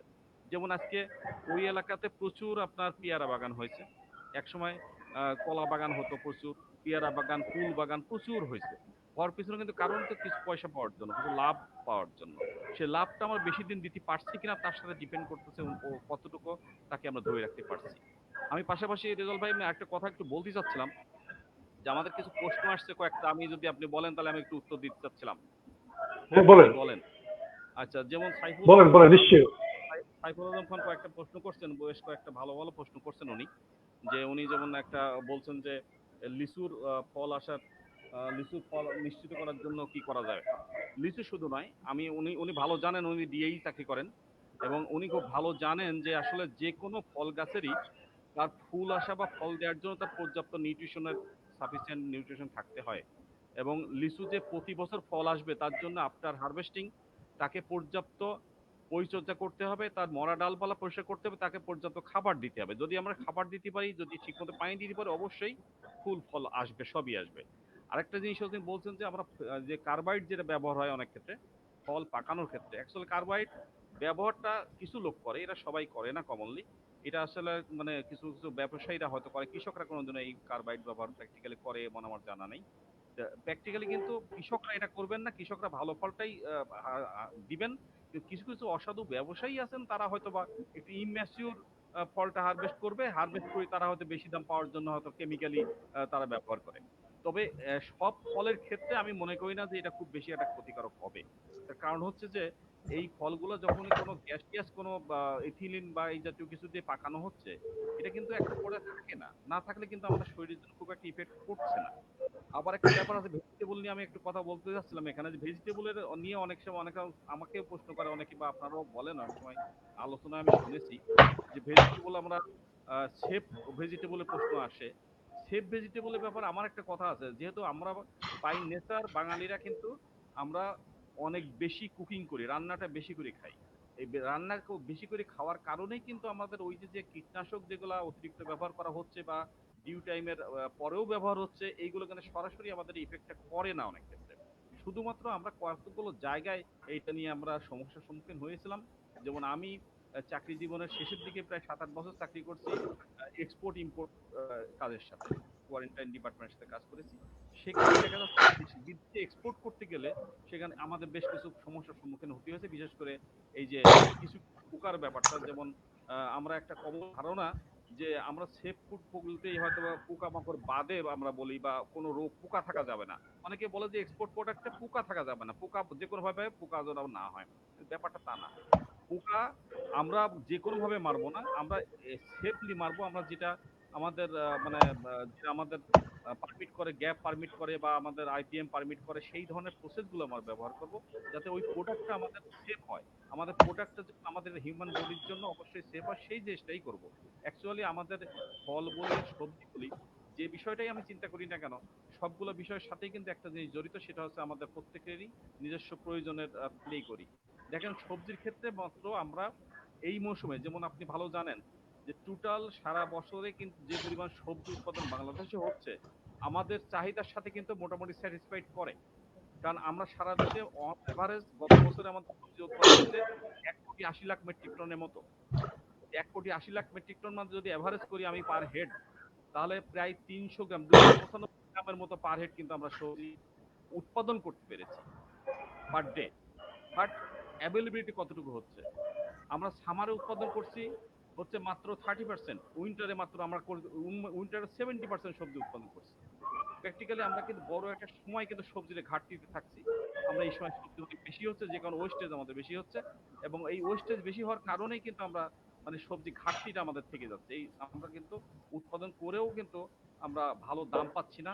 ওই জি, আর এটা নষ্ট এবং পোস্ট হারভেস্ট লসও আছে আমাদের অনেক বেশি, এবং এই সমস্ত কারণে চাহিদার সাথে উৎপাদনের সাথে যে সমন্বয়টা, ব্যালেন্সটা, এটা থাকছে না সারা বছর জুড়ে আর কি। জি, আমরা আপনার কাছে আসি। আমি একটু ডক্টর মোহাম্মদ জয়নুল আবেদিন সাহেব কিছু একটু যোগ করতে চাইছেন, এবং ওনার নিজেরও কিছু প্রশ্ন আছে এফএম জামালউদ্দিন সাহেবের কাছে এবং আয়ুব হোসেন খানের কাছে। তো আমার কাছে মনে হয় যে ডক্টর মোহাম্মদ জয়নুল আবেদিন আপনি আপনার প্রসঙ্গটি উত্থাপন করুন। জি, আমার থ্যাংক ইউ। আমি কোনো যোগ করার চাইতে, আমার আজকে তো যোগ করার চাইতে ওনাদের মতো দুইজন ব্যক্তির কাছে বরঞ্চ জিজ্ঞাসাই আছে, আমার জানার আছে আর কি। আমি ছোট দুইটা প্রশ্ন আইয়ুব হোসেন খানের কাছে। একটা হলো যে পেয়ারার যে বলেছেন ছোট থাকতেই ব্যাগিং করতে হবে, এবং আমেরও ছোট থাকতে শব্দটার মানে কি, কত ছোট সেটা একটু পরিষ্কার করে বলে দেওয়া দরকার। আমি কি মানে গুটি অবস্থায় করব, না আরো বড় হলে করব, সবটাই ছোট? 2 নম্বর হলো যে আপনি একটু আগেই বলেছেন যে আমাদের দেশে যে পরিমাণে আমরা উচ্চ তাপে আমরা রান্না বান্না করি, ফলে আমাদের পেস্টিসাইডের ইফেক্ট আর থাকছে না বা এরকম একটা কিছু।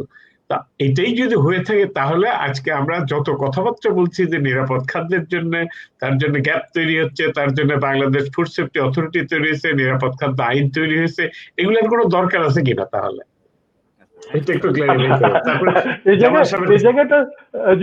জায়গাটা আইয়ুব হোসেন খান আপনার কাছে, মানে আমিও যোগ করতে চাই যে আসলে যে তাপে আমরা খাবারটা রান্না করি, আসলে ওই তাপে কি খাবারের কোনো পুষ্টিমানটাও থাকছে কিনা, আপনি তো ওষুধের প্রতিক্রিয়াটা নষ্ট হয়ে যাচ্ছে, মানে পুষ্টিমানটা কতখানি থাকছে এটাও যদি আপনি একটু বলেন। ওকে, জি আচ্ছা, থ্যাংক ইউ। আমি স্যারকে ধন্যবাদ জানাই, স্যার খুব ভালো প্রশ্ন দুটো রেজ করছেন। স্যার আসলে আপনি জানেন এটা যে অ্যাকচুয়ালি যখন ফলটা গুটি হয়ে যায় তারপরেই যত তাড়াতাড়ি সম্ভব এটাকে আমরা কভার করা বা উচিত, মানে প্যাকিংটাকে যত তাড়াতাড়ি করা যায়। লেট হলেই কিন্তু আপনার স্যার ইনফেক্টেড হওয়ার সম্ভাবনা থাকে। এখন ইনফেক্টেড হয়ে যাওয়ার পর আমি কভার করলাম কিন্তু আলটিমেটলি ভিতরে কিন্তু পোকা থেকেই গেল। অতএব যত গুটি অবস্থায়, গুটি অবস্থা মটর দানা এরকম। হ্যাঁ, যত ছোট অবস্থায় করা যায় ততই ভালো স্যার, যতটুকু করার মতো হয়, এবং একটু লুজ করতে হবে। যে আমাদের পলিথিনের ভিতরে কিন্তু স্যার ওই কিছু পলিথিন পাওয়া যায় একটু সফট টাইপের, ওইটা বেটার হয়। আমি নিজে করে দেখছি, ওইটা ভালো হয়, এবং নিচের দিকে ছিদ্র থাকতে হয় যাতে বাতাসটা ঠিকমতো অ্যারেশনটা থাকে, এই জিনিসটা দেখতে হয়। আর স্যার এইটা করলে আমার মনে হয় স্যার এটা রেজাল্টটা ভালো পাওয়া যাবে। আর স্যার যে কথা বললেন স্যার, আসলে প্র্যাকটিক্যালি আমরা এটা বলি কথার কথা ঠিকই, যে আমরা যে সবজি খাই, যেমন আমি করলা ভাজি খাচ্ছি, যে আমার করলা সবজি আর চেহারা থাকে না, সবুজ থাকে না, ওটা হয়ে যায় অন্য কালার, আমরা এমন ভাবে ভাজি খাচ্ছি। আসলে এটা কিন্তু পুষ্টির দিক দিয়ে ঠিকই বলছেন, হয়তো বা পুষ্টি আমাদের সেই করলার টেস্ট থাকে না, বা সেই আমার সেই নিউট্রিশনটা কতটুকু থাকে এটা আমি ঠিক বায়োকেমিক্যালে অত বেশি না, এক্সপার্ট না। বাট আমার মনে হয় যে এটা আসলে আমরা এক্সেস কুক করি, এবং এটা হয়তো একদিক থেকে ক্ষতি মেকআপ করার চেষ্টা করি, কিন্তু আরেকদিক নিউট্রিশনে মনে হয় এখানে আমাদের ঘাটতি থেকেই যেতে পারে। কারণ হচ্ছে যে আসলে বেশি কুকিং এর নিউট্রিশনে ইফেক্ট করার কথা, এটা করারই কথা, এবং আমরা বিশ্বাস যে এটা হয়তো বা নষ্ট হয়। কিন্তু সবজিটা আসলে ওইভাবে কুকিং করার কথা সাজেশন কেউই দেন না, এক্সপার্টরা আপনারাও দিবেন না, আমরাও দিব না। কিন্তু আমরা আমাদের ওইটাও জাস্ট কথার কথা বললাম যে আসলে আমরা যে কেমিক্যালগুলো ব্যবহার করতেছি, আমাদের যেগুলো রেজিস্টার্ড কেমিক্যাল আমাদের দেশে আছে, এইগুলো কিন্তু আসলে আমরা নর্মালি জানি 75 ডিগ্রি সেন্টিগ্রেডের উপরে তাপমাত্রা হলে নর্মালি এটা আসলে ওটাই ভিকেসিটা নর্মালি থাকে না, বেশিরভাগ দুই একটা এক্সেপশনাল ক্লোরিনেটেড হাইড্রোকার্বন যদি গ্রুপে থাকে, সেই গ্রুপটা হয়তো আসলে প্রবলেমেটিক থাকে। এইটা ছাড়া যেগুলো অন্য গ্রুপের আছে, অর্গানো ফসফরাস বা অর্গানিক যেগুলো আসছে, এগুলোতে সমস্যার কথা নয়।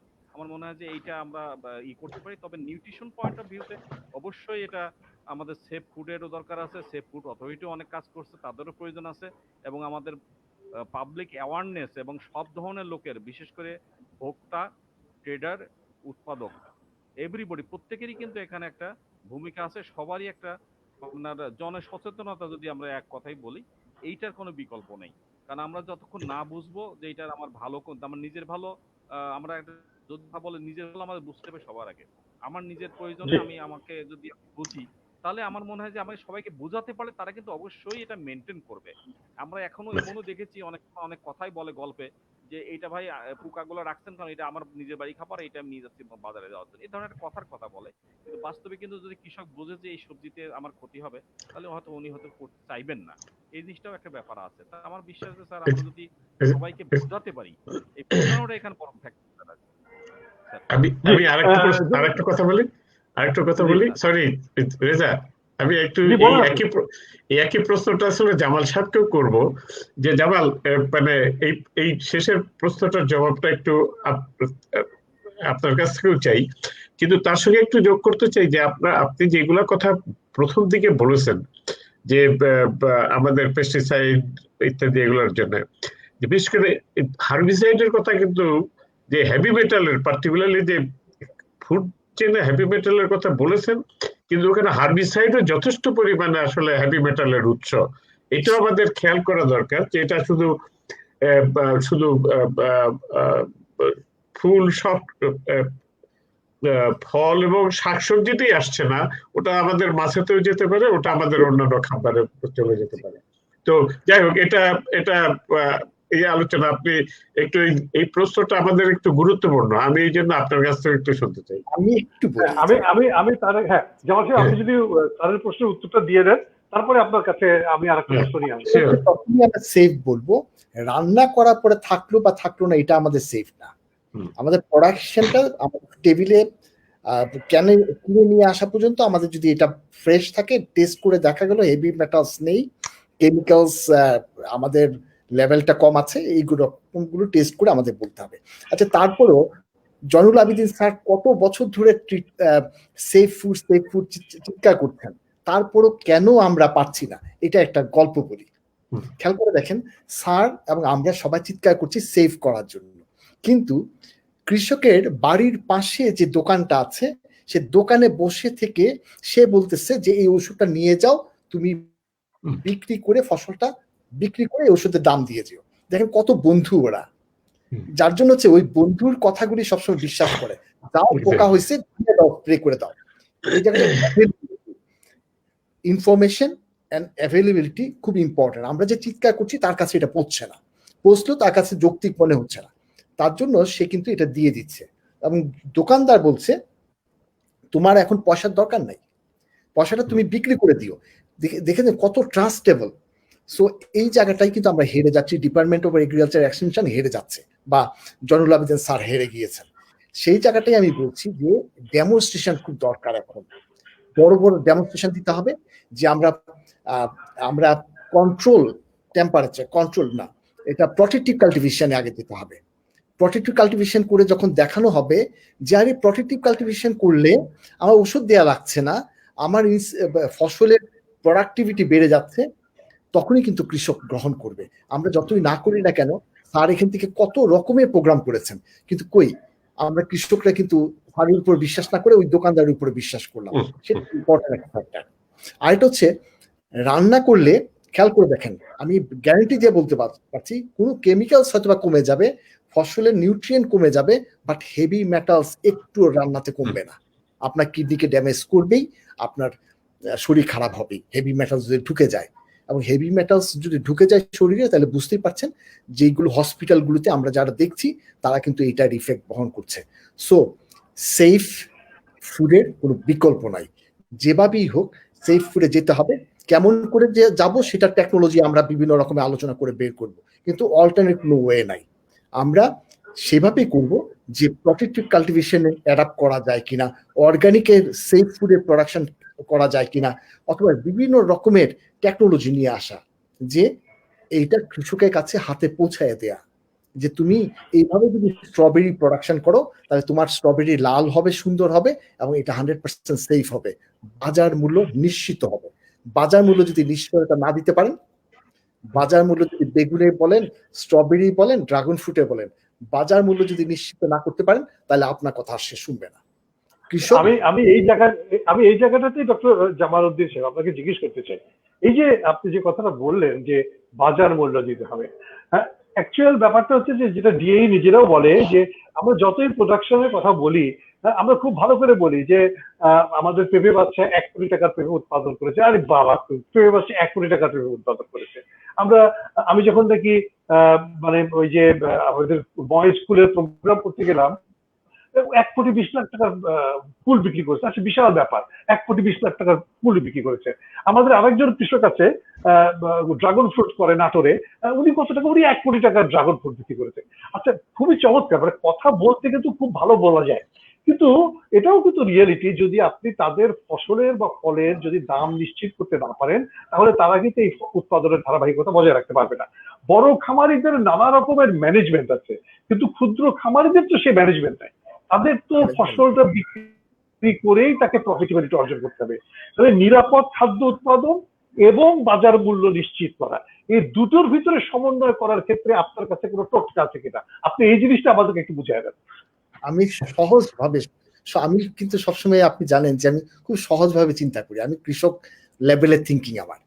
কৃষককে তাকে প্রোডাকশন কোয়ালিটি কিভাবে হবে তাকে ট্রেন্ড আপ করে আমি প্রোডাকশন করে দিলাম, এবং তাদেরকে এই প্রোডাকশন গুলো আমাদের দেশে অনেক স্কোপ আছে, বিএই পারে, আর্মিরা পারে, তাদের মার্কেটিংটাকে তারা মার্কেটিং এর ভিতরে এখন আর্টিফিশিয়াল ইন্টেলিজেন্স নিয়ে আসতে পারেন, আইওটি ইন্টারনেট ইয়ে নিয়ে আসতে পারেন, এগুলোর মাধ্যমে লেটেস্ট টেকনোলজি। খেয়াল করে দেখেন করোনা কিন্তু আমাদেরকে অনেক কিছু শিখিয়ে দিয়েছে। কেমন, আমি এক্সাম্পল বলি, করোনা কিন্তু উই, শি, রুই এইসব কিন্তু তৈরি করেছে, দেখেছেন যে কত রকম ভাবে বিজনেস করা যায়। সো আমরা কেন কৃষকরা পারলাম না, কৃষকের এই বিজনেসটা দিতে পারলাম না? আমের সময় করতে পারলাম, কেন আমরা ঢেঁড়সের সময় করতে পারি না? আমরা পটলে কেন করতে পারি না? এইগুলো যদি আমরা এনশিওর করতে পারি অনলাইন ভিত্তিক, অথবা ইন্টারনেট ভিত্তিক, অথবা আর্টিফিশিয়াল ইন্টেলিজেন্স অ্যাড করে, অথবা সরকার যদি খুব ইন্টেন্সিভ কেয়ার দিয়ে আর্মিদেরকে ইনভলভ করতে পারি, যে মার্কেটিং সিস্টেমটা আপনাকে এইভাবে কন্ট্রোল করে দেন, তাহলে দেখা যাবে। আপনি জানেন যে জাপানের জাপান এগ্রিকালচার আছে, কৃষক তার পণ্যগুলো এখন দোকানে এসে বিক্রি করে দিয়ে চলে যাচ্ছে হাই প্রাইসে, এবং সেটা কিন্তু টাকা গুনে নিচ্ছে না, তার ক্রেডিট কার্ডে জমা হয়ে যাচ্ছে টাকাগুলো। তো এইরকম কিছু প্ল্যান করতে হবে যেগুলো হচ্ছে কৃষক বেনিফিটটা পাবে ডাইরেক্টলি। কৃষকরা যদি ডাইরেক্টলি বেনিফিট না দিতে পারেন, মাঝের অনেক জায়গা কিন্তু নষ্ট হয়ে যাবে, এবং নষ্ট হয়ে গেলে কৃষক কিন্তু আর উৎসাহ পাবে না। আয়ুব স্যার বলেছেন খুব সুন্দর একটা কথা, আমার কাছে খুব টাচ হয়েছে, মাইগ্রেট করার প্ল্যান করে। যেমন ড্রাগন ফ্রুট করলাম না, এবার ড্রাগন ফ্রুট করবো না, স্ট্রবেরিতে চলে যায়। খেয়াল করে দেখেছেন স্ট্রবেরি অনেকে প্রোডাকশন করলো, এরপরে বছর ফ্লপ করলো।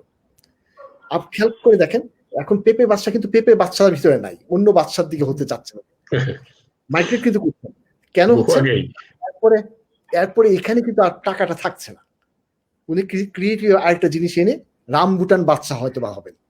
তো এইরকম খেয়াল রাখতে হবে, যদি এনশিওর না করতে পারি, সরকারের এটাই তো দায়িত্ব, একটা ব্রিজ করে দেয়া, যে ব্রিজটার মাধ্যমে কৃষক তার উৎপাদিত পণ্য ন্যায্য দাম পাবে, আমি কম্পারেটিভলি কম দামে আমি কিনবো। সো এই ব্রিজটা সরকারের দায়িত্ব, এই ব্রিজটা কিন্তু আমাদের দায়িত্ব না, সরকারের দায়িত্ব এই ব্রিজটা তৈরি করে দেওয়া। এবং কৃষক তখন যখন ন্যায্য মূল্য পেল, তখন কিন্তু কৃষক ডুগডুগি বাজিয়ে বলবে আমার অনেক টাকা আছে, আমি ইনোভেটিভ আইডিয়া গুলো অ্যাড করবো, আমি পেস্ট এক্সক্লুশন নেট দিব, ফেরোমন ট্র্যাপ লাগাবো, লাইট ট্র্যাপ ইউজ করবো, এইরকম ট্র্যাপ গুলো থেকে আকৃষ্ট হবে, তখন ওই দোকানদারের কাছে সে যাবে না। এর জন্য প্রথম কাজ হচ্ছে ট্রেনিং দেওয়ানো আর বাজার মূল্যটা নিশ্চিত করা। এই দুইটা করে দেন, দেখবেন এগ্রিকালচার ঘুরে দাঁড়াবে। কারণ হচ্ছে ঢাকা ইউনিভার্সিটি বুয়েট থেকে পাস করা ছেলে মেয়েরা এখন এগ্রিকালচারে যাচ্ছে। খেয়াল করে দেখেন, আমি কৃষিবিদ হয়েও কিন্তু সাহস করিনি একটা এগ্রিকালচার প্রোডাকশন ফার্ম করার জন্য, কিন্তু দেখেন ওই শিক্ষিত মানুষগুলো গিয়ে কিন্তু এই করোনাকালীন সময়ে অনেকে কিন্তু ঝাঁপিয়ে পড়েছে, এগ্রিকালচার ঘুরে দাঁড়াবে, শুধু বাজার মূল্যটা নিশ্চিত করে দেন। আমি একটু ডক্টর মোহাম্মদ জয়নুল আবেদিন আপনার কাছে জিজ্ঞেস করব যে আপনি একজন প্রবীণ কৃষিবিদ হিসেবে এবং কৃষির যে উত্থানের জায়গাগুলো এবং চ্যালেঞ্জের জায়গাগুলো আপনি আপনার মতো করে প্রত্যক্ষ করেছেন। আমাদের দেশে আমি যদি কতগুলো মানে কন্ট্রাডিকশনস দেখি, আপনি সরকারের কাছে যখন কিছু বলেন তখন কৃষি মন্ত্রণালয় বলে যে না এটা বাণিজ্য মন্ত্রণালয়ের কাজ। বাণিজ্য মন্ত্রণালয় যখন আপনি যান, আমরা জানি না কত প্রোডাকশন হয়েছে, আমি চালের আমদানি করতে হবে, আমি তার এলসি খোলার পারমিশন দিয়ে দিয়েছি। অর্থাৎ এখানে ইন্টিগ্রেশন এবং কোঅর্ডিনেশনের কিন্তু একটা বড় ঘাটতি। আবার অর্থ মন্ত্রণালয়ের কাছে যান, তারা বলে যে না মার্কেট তো নির্ধারিত হবে ডিমান্ড এন্ড সাপ্লাইয়ের উপর ভিত্তি করে, আমরা কি করতে পারি। তা আমরা কি করতে পারি এই কথা বলে যারা দায়মুক্ত হতে চান, তারা কি আসলে মধ্যস্থ কারবারি বা ওই রকম শঠ ব্যবসায়ীদেরকে সহযোগিতা করার জন্য চান? তাহলে জাপান এগ্রিকালচার কেন এই দায়িত্বটা এড়াতে পারে না? এই দায়িত্বটা কেন বাংলাদেশের এগ্রিকালচার ডিপার্টমেন্ট, বাংলাদেশের মার্কেটিং ডিপার্টমেন্ট, বাংলাদেশের খাদ্য ডিপার্টমেন্ট, তারা মার্কেট ইকোনমির কথা বলে দাঁড়িয়ে যান? আপনার কাছে কি মনে হয় যে আমাদের কি ইমানের, নিয়তের এবং আন্তরিকতার ঘাটতি? আপনার কাছে কি মনে হয়? আপনার মাইক্রোফোনটা বন্ধ আছে স্যার। আমি আমি মানে প্রথমে বলতে চাই যে আমি দেখি সরকার মানে কি, সরকার মানেই হলো সংসারে যেরকম বাবা মা আছে, স্কুলে হেডমাস্টার আছে বা শিক্ষক মন্ডলী আছে, ইউনিভার্সিটিতে ভাইস চ্যান্সেলর আছে, শিক্ষক মন্ডলী আছে, এই কমিটি ওই কমিটি আছে, এরা মানে একটা পরিবেশ তৈরি করে দেন, বাবা মা পরিবারের পরিবেশ তৈরি করেন, স্কুলের হেডমাস্টার স্কুলের পরিবেশ তৈরি করে দেন, সেখান থেকে আমরা শিক্ষা লাভ করি, সেটারে আমাদের পরিবর্তন ঘটে। আমরা কি করে বিহেভ করব, কি করে শিক্ষা লাভ করব, কি করে চলাফেরা করব, ওইখানে তুতু ফেলবো কিনা, মিথ্যা কথা বলবো কিনা ইত্যাদি শিখে আসার চেষ্টা করি। সরকার একই ধরনের, আমি মনে করি সরকার আমাদের বাবা মা স্কুলের হেডমাস্টারের দায়িত্ব পালন, আমাদের জাতির নেতৃত্ব তাদের কাছে। ফলে জাতির কল্যাণের জন্য যা কিছু প্রয়োজন আছে সেটার থেকে তারা দায়মুক্ত হতে পারেন না। তারা বলতে পারেন না মার্কেট ইকোনমিতেই এটা হয়ে যাবে। আমার যদি জাতির কল্যাণের জন্য, যদি আজকে জামাল যেটা বলছিল যে মার্কেট সিস্টেমটা আবার ডেভেলপ করে দিতে হবে, ওটা নিয়ন্ত্রণ করতে হবে, ওটা ঠিক মতো করতে হবে, তার যদি এটাকে দায়মুক্ত হয়ে যেতে পারেন না, তা না হলে ওনার department of agriculture marketing department আছে কেন? ওটারও তো দরকার নাই। তাহলে ফুড ডিপার্টমেন্ট আছে কেন? সেটারও দরকার নাই, ছেড়ে দিলেই পারে যে হোক মার্কেটে চালাক আর কি। এইটা আপনার বিভিন্ন জায়গায় নিয়ন্ত্রণ, সরকারের হাতে নিয়ন্ত্রণের জন্যই সরকার বিভিন্ন ডিপার্টমেন্ট তৈরি করেছেন, তার পলিসিগুলা, তার নীতিগুলা সেটা করার জন্য।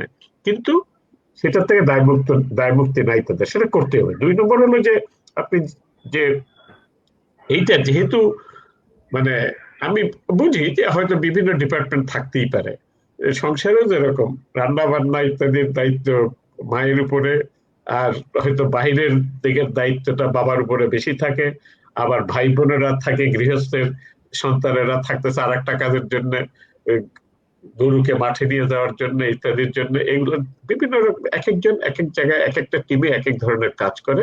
সরকারেরও বিভিন্ন টিমের সদস্য থাকতেই পারে, বিভিন্ন ডিপার্টমেন্ট থাকতেই পারে, কিন্তু যেটা রেজাউল করিম আপনি বলেছেন যে সমন্বয় দরকার, এইটার জন্য সমন্বয়ের জন্য সরকারের কেন্দ্রীয়ভাবে এটার ব্যবস্থা থাকা দরকার। সেইটার আমাদের সালে আহমেদ জয়েন করেছে আমাদের সঙ্গে, ওয়েলকাম সালে। তো সরকারের এই জায়গাটায় সেই সমন্বয়ের জায়গাটা তাদের করা দরকার। আপনি দেখবেন যে আমরা কয়েকদিন আগে উল্লেখ করেছি কথাটা, যে গ্যাপ বলে একটা জিনিস তৈরি হচ্ছে, পলিসি ডকুমেন্ট তৈরি হচ্ছে, গুড এগ্রিকালচারাল প্র্যাকটিস, এই নিরাপদ খাদ্যকে নিরাপদ নিশ্চয়তা দেওয়ার জন্য দেশে এবং বিদেশে এটাকে ঠিক মতো এ করার জন্য গ্যাপ তৈরি হচ্ছে। কিন্তু গ্যাপ ডকুমেন্টের এই যে বিভিন্ন কমিটি টমিটি ওরা প্রস্তাব করছেন, এটার ভিতরে কোথাও যে নিরাপদ খাদ্য আইন আছে একটা দেশে, এই তুমি খালি গায়ে রয়েছো কেন, বসে রয়েছো, নিরাপদ খাদ্য নিরাপদ নিরাপদ খাদ্য আইন এবং নিরাপদ খাদ্য কর্তৃপক্ষ আছে, তাদের কথা কোথাও উল্লেখ নেই। আপনি সমন্বয় আমরা কি করে করব? এইটা আমরা যদিও সরকারকে বলেছি, ওনারা করেছেন কিনা জানি না, কিন্তু এইটা আমাদের জন্য সরকার অবশ্যই নিয়ন্ত্রণের এবং সমন্বয় এবং নিয়ন্ত্রণ দুটার ব্যবস্থায় থাকতে হবে। দায়িত্ব জাতির কল্যাণের জন্য কোনো কর্মকাণ্ড থেকে, আর বিশেষ করে বাজার ব্যবস্থাপনার মতো কর্মকাণ্ড যেটার উপরে কৃষি, যারা দেশের এখনো অর্থনীতির মূল চাবিকাঠি, সেই কৃষকের যদি অর্থনৈতিকভাবে লাভবান না হতে পারে, তাহলে দেশের অর্থনীতি ঠিক নাই। সেই জায়গাটা বাজার ব্যবস্থাপনাটা খুবই গুরুত্বপূর্ণ। এটার উপরে সরকারের অবশ্যই নিয়ন্ত্রণের ব্যবস্থা করতে হবে এবং সমন্বিতভাবে। Thank you.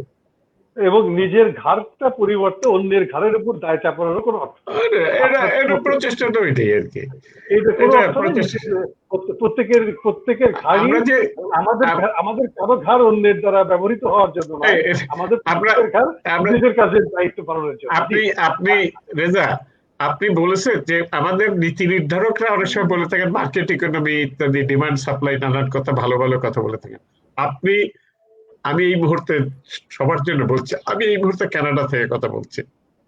কানাডার কৃষিতে পূর্ণ নিয়ন্ত্রিত ভাবে অবস্থায় চলে, কোন রকমের যে এই যে ডিমান্ড এন্ড সাপ্লাই শব্দটা, এইটাও নিয়ন্ত্রণের মধ্যে চলে। ডিমান্ডের সঙ্গে সাপ্লাই এর যে কিভাবে সমন্বয়টা করবে, সেটার উপর একটা নিয়ন্ত্রণ সিস্টেম রয়ে গেছে এখানে। ফলে ওই যে ডিমান্ড এন্ড সাপ্লাই করে নিজের দায়িত্ব এড়ায় দিয়ে ঘুমায় থাকবো, যা হয় করুক, কি হবে, কারণ বাজার লড়াই যা করুক আর এরা যা করুক, সেটার উপরে তো হবে না। আপনার সিস্টেম ডেভেলপ করে দরকার আছে। জি জি, আমাদের এখানে ডক্টর মোহাম্মদ সালেহ আহমেদ সাহেব যুক্ত হয়েছেন, স্বাগত জানাচ্ছি। যদিও আমরা আলোচনার শেষ পর্যায়ে আসছি, আমরা সালেহ ভাইয়ের কাছ থেকে একটু কথা শুনবো, তবে তার আগে আমি একটু আয়ুব হোসেন খান আপনার কাছ থেকে যেটা শুনতে চাই, যে তাহলে আমরা যদি নিরাপদ সবজি উৎপাদন করতে পারি, নিরাপদ ফল উৎপাদন করতে পারি এবং তাদেরকে যদি মার্কেট সিস্টেমের সাথে যদি সম্পৃক্ত করতে পারি, তাহলে আপনার কাছে কি মনে হয় যে আমরা সত্যিকার অর্থে যে উদ্দেশ্য নিয়ে এই শাকসবজি উৎপাদন, ফল উৎপাদনের কার্যক্রম পরিচালনা করছিলাম, সেটি পরিপূর্ণভাবে সফল করা সম্ভব হবে? আপনার কাছে কি মনে হয় বসেন না? ধন্যবাদ আবারও। আসলে ভালো কথা বলতেন, আমরা উৎপাদন পর্যায়ে সুন্দরভাবে করলাম এবং ডিউ টাইমে আমরা হারভেস্ট করলাম। তারপরে কিন্তু আমাদের অনেকগুলো ধাপ আছে আমাদের কনজিউমারের কাছে যাওয়া পর্যন্ত, ফলটা নিরাপদ থাকছে কিনা। কারণ ওখানে আমরা আফটার হারভেস্টিং সেখানে কিছু কাজ আছে, পোস্ট হারভেস্ট কিছু অ্যাক্টিভিটিস আছে, যেমন কুলিং করতে হয়, প্রি কুলিং কিছু কাজ আছে, প্যাকেজিং, শর্টিং, গ্রেডিং এগুলো করতে হয়। করার পরে তাহলে ওটা ট্রান্সপোর্টেশনের প্রশ্ন আসে। আমরা কিভাবে ওটাকে আমরা হয়তো ফিল্ড থেকে আমরা মার্কেটে নিয়ে যাচ্ছি। এটার একটা বড় বড় জায়গা আছে যেখানে আমাদের এইটা কন্টামিনেট হতে পারে বা এটাকে নষ্ট হতে পারে। তারপরে আবার নিয়ে যাওয়ার পরে একটা সবচেয়ে বড় খারাপ একটা কাজ করে, বিশেষ করে ঢাকার মার্কেটে এটা সবচেয়ে বেশি হয়, সেটা হচ্ছে ওটা ওয়াশ করা যখন হয়, বরঞ্চ ওয়াশ না করলেও ঠিক থাকতে, ওয়াশ করাটাই আমাদের আরো ক্ষতি হয়ে যাচ্ছে। কারণ যে কথা ডক্টর জামাল বলতেছিলেন যে আপনার পানির যে বিষয়টা বলতেছিলেন, যে আপনার হেভি মেটালের প্রশ্ন, যে আমাদের ঢাকাতে যেসব পানি দিয়ে এটা ওয়াশ করা হয়, এটা কিন্তু প্র্যাকটিক্যালি ফিল্ড থেকে যতটা না কন্টামিনেশন নিয়ে আসছে, এই পানিটা দেওয়াতে কিন্তু আরো বেশি হয়ে গেল, এবং জিনিসটা কিন্তু পুরাপুরি আমাদের একটা আউট অফ কন্ট্রোল হয়ে যাচ্ছে। মানে তখন আর পেস্টিসাইডের অনিরাপত্তা থাকছে না, তখন ওই মেটালের, হেভি মেটালের প্রশ্ন চলে আসছে, এবং টোটাল জিনিসটা কিন্তু অন্যরকম হয়ে যায়। আপনি বোধহয় একটা জিনিস খেয়াল করবেন, যে অনেক সময় আমি নিজেও করছি বা আপনিও করছেন, হয়তো ঢাকাতে কোনো আপনি লাল শাক কিনবেন, কেনার পরে রান্না করতে গেলে একটা বাজে রকম স্মেল আসে, এটা কিন্তু ডিউ টু ওইটা একটা কারণে হতে পারে। যে কারণে এই যে টোটাল প্রসেসটাই কিন্তু আমাদের নিয়ন্ত্রিত থাকতে হবে। টোটাল সিস্টেমটাই যদি আমাদের জি মানে একটা সিস্টেম থাকে যে আমার এন্ড ইউজার পর্যন্ত যাবে, অত্যন্ত একটা আমাদের ট্রেন্ড ওয়েতে যাবে, আমাদের কন্ট্রোল সিস্টেমে যাবে, তবেই আমরা ভালো প্রোডাক্টটা জি দিতে পারছি ওই পর্যন্ত আমার কনজিউমারের কাছে। পাশাপাশি একটা কথা আমি অ্যাড জি করতে চাই, সেটা হলো কনজিউমার কাছে দিবেন যে আপনি, আমার কনজিউমার রেডি কিনা ওই প্রোডাক্টটা নেওয়ার জন্য। তার কারণ হচ্ছে যে একই মার্কেটে আপনি দেখা যায় 4 রকম 5 রকম দামে বাজারটা সবজি বিক্রি হচ্ছে। এখন যেই জায়গাটা জি আপনি কম দাম পাবেন, যে এই প্রসেসের মাধ্যমে যেটা আসবে, তার কিন্তু দামটা বেশি দিতে হবে তাকে। অতএব আমাদের এখানে একটা মাইন্ডসেট আইব হোসেন খান, আমরা জানি যে এই কথাগুলো আমরা বারে বারে বলেছি যে অ্যাকচুয়ালি ভালো প্রোডাক্ট যখন তৈরি হবে তার জন্য প্রিমিয়াম প্রাইস কৃষককে পেতে হবে, এবং কৃষক যদি সেই প্রিমিয়াম প্রাইস না পায় তাহলে নিশ্চয়ই এই প্রোডাক্টটিকে আমরা মানে তার কাছে লাভজনক করা যাবে না।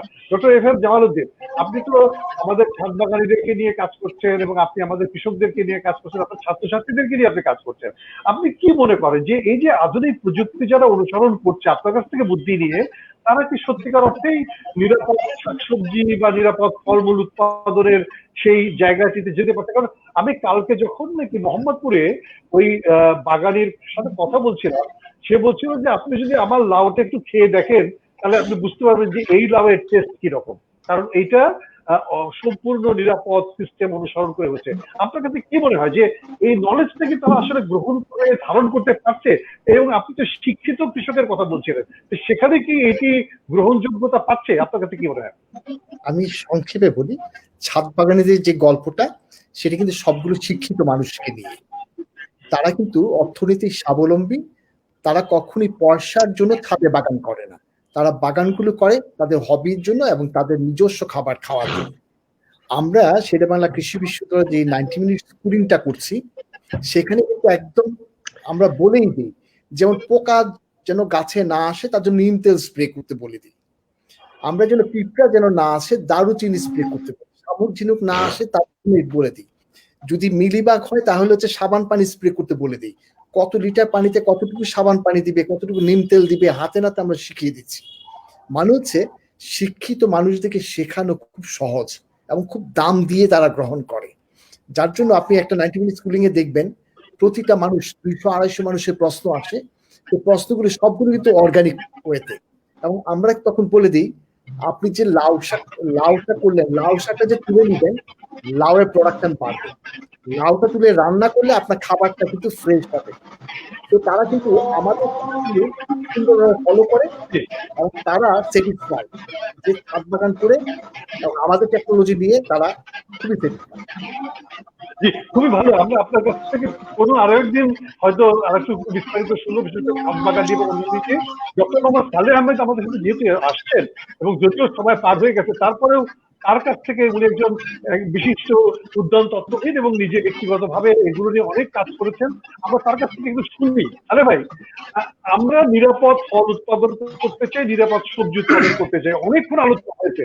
আপনি কি আমাদের মোটা দাগে 3-4টি সাজেশন দেবেন যেগুলো করলে আমরা এটিকে নিশ্চিত করতে পারবো নিরাপদ ফল উৎপাদন এবং সবজি উৎপাদনের ক্ষেত্রে? একদম কনক্লুসিভ সাজেশন হিসেবে আপনার 3-4টি পয়েন্ট আমরা শুনতে চাই। ডক্টর মোহাম্মদ সালেহ আহমেদ। ধন্যবাদ। আমি খুব মনোযোগ দিয়ে শুনছিলাম আজকের এই প্রাণবন্ত আলোচনা। ওখানে বিশেষ করে প্রফেসর জামাল, তিনি বেশ সুন্দর বলেছেন, এবং আইয়ুব হোসেন খান, উনি দীর্ঘদিন স্যানিটারি ফাইটোস্যানিটারি ইস্যুগুলো নিয়েই মূলত উনি কাজ করেছেন। ওনাদের আলাপগুলো বেশ সুন্দর হয়েছে এবং আপনাদের সমস্ত কিছু সঞ্চালনা সহ আমি সবাইকে অভিনন্দন জানিয়ে আমি বলছি যে ইতিমধ্যে আমাদের আজকের যে আমাদের বিসাই ফাউন্ডেশনের সম্মানিত সভাপতি মহোদয় যে তথ্যটা আমাদেরকে দিলেন যে একটু বিলম্বে হলেও আমাদের বর্তমান কৃষিমন্ত্রী মহোদয়ের মানে সদিচ্ছার কারণে গুড এগ্রিকালচারাল প্র্যাকটিসের যে নীতিমালাটা এখন মানে অনুমোদনের চূড়ান্ত অনুমোদনের অপেক্ষায় আছে, এটা অনুমোদিত হওয়ার পরে যত তাড়াতাড়ি সম্ভব আমরা যদি অন ফার্ম ফুড সেফটিটা আমরা এনশিওর করতে না পারি, গুড এগ্রিকালচারাল প্র্যাকটিসের নীতি নিয়মগুলো মেনে, তাইলে কিন্তু আমরা নিরাপদ ফল বা সবজি কোনোটারই উৎপাদন নিশ্চিত করতে পারবো না। কারণ দেখুন যে অন ফার্মে যদি উৎপাদনকালীন সময়ে আমরা যদি এই গুড এগ্রিকালচারাল প্র্যাকটিস না মেনে ফল বা সবজি উৎপাদন করি, তাইলে পরবর্তী সময়ে এটা ভ্যালু এডিশন বা প্রসেসিং যাই আমরা করি, ফাইনাল প্রোডাক্টটা আমরা এনশিওর করতে পারবো না যে এটা একটা নিরাপদ মানে পণ্য, ফ্রেশ হোক কিংবা প্রসেসড হোক। তো আমরা আশা করি যে আমাদের খুব অতি তাড়াতাড়ি আমরা মানে মাঠ পর্যায়ে আমরা গুড এগ্রিকালচারাল প্র্যাকটিসের বিষয়গুলো নিয়ে একটা শক্তিশালী কার্যক্রম আমাদের কৃষি মন্ত্রণালয়ের উদ্যোগে সংশ্লিষ্ট বিভাগ বা সংস্থাগুলোর সমন্বয়ে এবং সর্বোপরি আমাদের মাঠ পর্যায়ের কর্মকর্তাদের সহযোগিতা নিয়ে আমরা এটা করতে পারলে আমরা এটা নিশ্চয়তা দিতে পারবো ইনশাল্লাহ। জি জি, খুবই খুবই চমৎকার কথা বলেছেন ডক্টর মোহাম্মদ সালেহ আহমেদ। আসলে এ কথা ঠিক যে আমরা যে বিষয়টা নিয়ে আলোচনা আজকে শুরু করেছি, এই আলোচনাটা একদিনে শেষ হবার নয়। এই আলোচনাটা নিশ্চয়ই আরো অনেকদিন চলতে পারে, আরো অন্যান্য বিষয়গুলোকে নিয়ে, ছোটখাটো বিষয়গুলোকে নিয়ে আমরা কথা বলতে পারি। আমরা জানি যে কথা ঠিক যে নিরাপদ সবজি উৎপাদন বা নিরাপদ ফল উৎপাদন এটা আসলে আমাদের জন্য একটা চ্যালেঞ্জের বিষয়। আমাদের যে সমস্ত কৃষক ভাইরা এটা উৎপাদনের সাথে জড়িত, তাদের ক্ষেত্রে যেমন নলেজের ঘাটতি যেমন আছে, এটা যেমন সত্যি কথা, আবার এটাও সত্যি কথা যে আমরা তাদেরকে প্রপারলি সমস্ত জ্ঞানগুলো দিতে পারছি কিনা। আর যে কথাটি আমাদের সালে ভাই বললেন যে গুড এগ্রিকালচারাল প্র্যাকটিস যেটি তৈরি হয়েছে, সেই গুড এগ্রিকালচারাল প্র্যাকটিসটি যদি আমরা হাতে পর্যায়ে কাজে লাগাতে পারি, উৎপাদন পর্যায়ে যদি আমরা এটাকে সাথে নিয়ে আসতে পারি, মানে ব্যবহার করতে পারি, তাহলে নিশ্চয়ই আমরা উৎপাদনকালীন সময় যত রকমের সংকট আছে সেটাকে দূর করতে পারবো। আমরা আজকের অনুষ্ঠান এখানে শেষ করতে চাই। আতাউর রহমান মিটন, আপনি নিশ্চয়ই আমাদের সাথে আছেন। আমরা আজকের অনুষ্ঠান এখানেই শেষ করব এবং আমরা চাইবো যে পরবর্তীকালে এই বিষয়গুলোকে নিয়ে ধারাবাহিক আরো কিছু আলোচনা করতে। প্রফেসর জামাল উদ্দিন, আপনাকে ধন্যবাদ। আইয়ুব হোসেন খান, আপনাকে ধন্যবাদ। ডক্টর মোহাম্মদ জয়নুল আবেদিন, আপনাকে অসংখ্য ধন্যবাদ এবং সালেহ আহমেদ সাহেব আপনাকেও ধন্যবাদ জানিয়ে আমরা আমাদের এই আলোচনা শেষ করছি। আতাউর রহমান মিটন তার কলকাঠি নিয়ে আমাদের আজকের অনুষ্ঠানের সমাপনী হবেন।